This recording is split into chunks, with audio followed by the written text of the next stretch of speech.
Eu queria que vocês resumissem, por exemplo, em uma palavra, aquilo que foi o motivador da transição de carreira. Foi o quê? Foi dinheiro? Foi não estar feliz? O meu não foi dinheiro, o meu foi uma insatisfação, porque eu tava muito infeliz. Porque pra pagar esse preço... Mesmo ganhando muito bem. Tava. E não, sendo bom no que fazia. Bruno, eu saí pra ganhar menos. Eu saí pra ser feliz. Eu falei que eu me apaixonei pelo Ricardão, que foi o design anterior. Eu saí pra ganhar menos. Eu saí assim, esse dinheiro, eu gastava os tubos de dinheiro, eu gastava muito pra compensar uma vida chata. Eu acho que quando a gente tem uma vida chata, quando é muito pesada, a gente meio que o dinheiro vem, vou gastar isso mesmo. Você pega também, vou comprar. Outra coisa.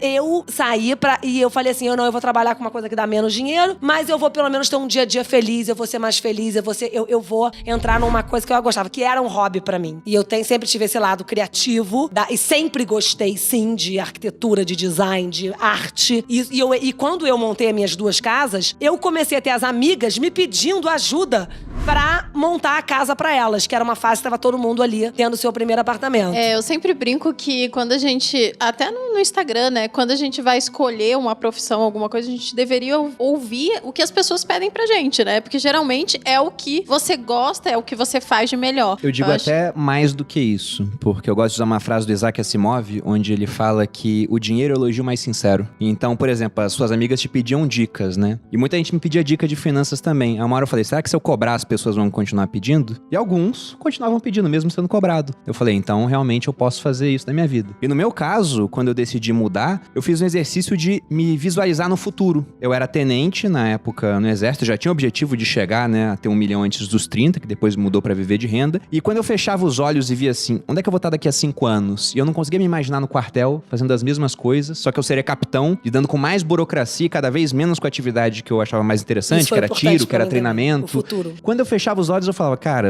eu não vou estar feliz aqui daqui a 5 anos. Isso também foi importante também, porque eu não almejava ser sócia do escritório. Eu era a advogada mais sênior do escritório. Abaixo do nome dos sócios era eu lá, minha cabecinha, num dos escritórios, no Vieira Resende, que foi um dos outros escritórios que eu trabalhei. Então, eu não almejava, eu não queria ser sócia. Eu olhava pro meu chefe, pra minha chefe, e eu não queria a cadeira deles. E também não queria abrir o Rego Macedo Advogados Associados. Eu não queria ter o meu escritório e não queria. Então, eu acho que eu fiquei sem ambição, sem aspiração nisso. E outra coisa também pegou, a longevidade. Hoje em dia, a história de você viver muito mais... E eu falei, cara, eu vou ter que fazer isso por mais 40, 50 anos, eu não vou aguentar. Mas e pensa, eu tava no funcionalismo público. Então eu já sabia que eu não ia ficar muito rica. Eu sabia que eu não ia... Sabia que ia ser aquilo dali pra Sim, sempre. e eu cresci muito rápido lá dentro. Então eu na procuradoria em 3 anos já era procuradora-chefe, não sei o que. Eu falei, quanto cara, ganhava só tinha um procurador? mais... Ai, olha, eu tava lá, eu já tava no meu teto, né, dentro da minha faixa salarial, 16 mil, mas ganhava bem, o teto na época Pra do funcionalismo época era público muito era ainda. 25 mil. Na USP teve aquele escândalo, né, dos salários dobrados e tal, mas eram uns 25 mil. O seu não tava dobrado, né, amiga? Não. Infelizmente. Infelizmente, senão talvez estaria até lá, será? Quem sabe? Agora, isso é importante que você falou. Talvez, sei lá, um dos momentos...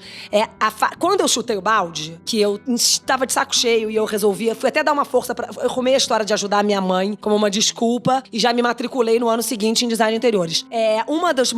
No momento que eu larguei, tava uma fase ruim do escritório. Tanto é que depois teve uma cisão do escritório. É uma fase que eu não estava ganhando bem. Porque advogado oscila muito, né? E eu acho que o fato de eu não estar ganhando bem foi determinante, que eu falei assim, pra ganhar essa merreca aqui, eu vou ganhar essa merreca trabalhando com o que eu adoro, entendeu? Essa merreca eu consigo ganhar sendo designer de interiores. Eu falava, não vale a dor de cabeça. Não Isso. me paga o suficiente pra esse estresse. Porque é só estresse, né? Assim, eu acho que pra mim pegou muito essa energia pesada. Por mais que você tinha uma renda legal pra idade que eu tinha, eu era a única dos meus amigos que era empreendedor e que ganhava mais de 30 mil reais por mês. Era a única. Mas tinha uma energia pesada. Eu levantava, eu sempre gostei de acordar cedo, mas chegou uma fase que eu não tinha mais tesão. E eu pensava, cara, se eu morrer hoje, qual é o legado que eu deixo na minha empresa para as pessoas que estão em volta de mim, para os meus funcionários? Eu não queria mais ter funcionário. Quando eu saí, eu falei, cara, a gente tinha 70 funcionários, eu sonhava com folha de pagamento, com FGTS.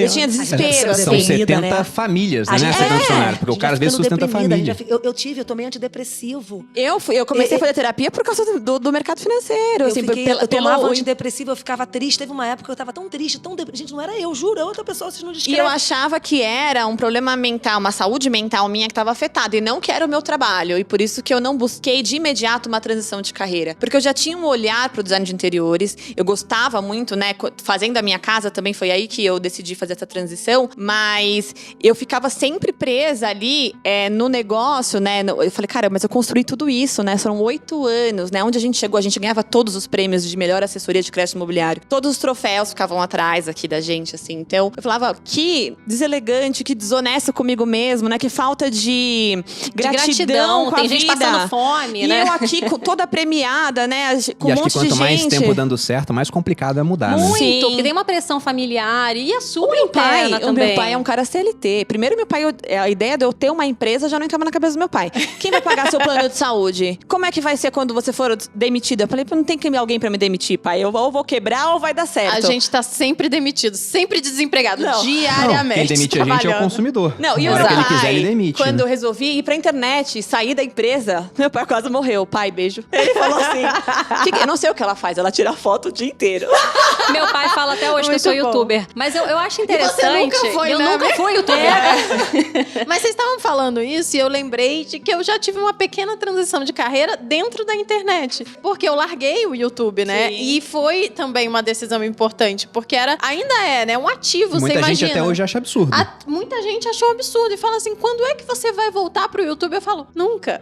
Porque não valia a pena pra mim, era muita dor de cabeça, né? Dava muito trabalho e pouco retorno. Então, pra mim, não fazia sentido. E aí, quando eu falei, tá bom, eu já ganho, eu não preciso do YouTube, vou ficar aqui no Instagram, vou fazer o que eu gosto aqui, vou produzir meu conteúdo aqui, vou largar essa grande máquina, foi um alívio. Eu imagino que foi isso que Nossa, vocês muito. sentiram. Mas eu acho que uma coisa que a gente tem em comum aqui, e se eu conheço um pouquinho mais, você tá conhecendo agora. Mas eu sempre tive dentro de mim uma coisa de tipo, cara, se der tudo errado, eu sou uma pessoa que já fiz faxina. Eu vendo coco na praia. Vendo coco na praia. Nunca teve essa vaidade, e a vaidade me segurou por muito tempo.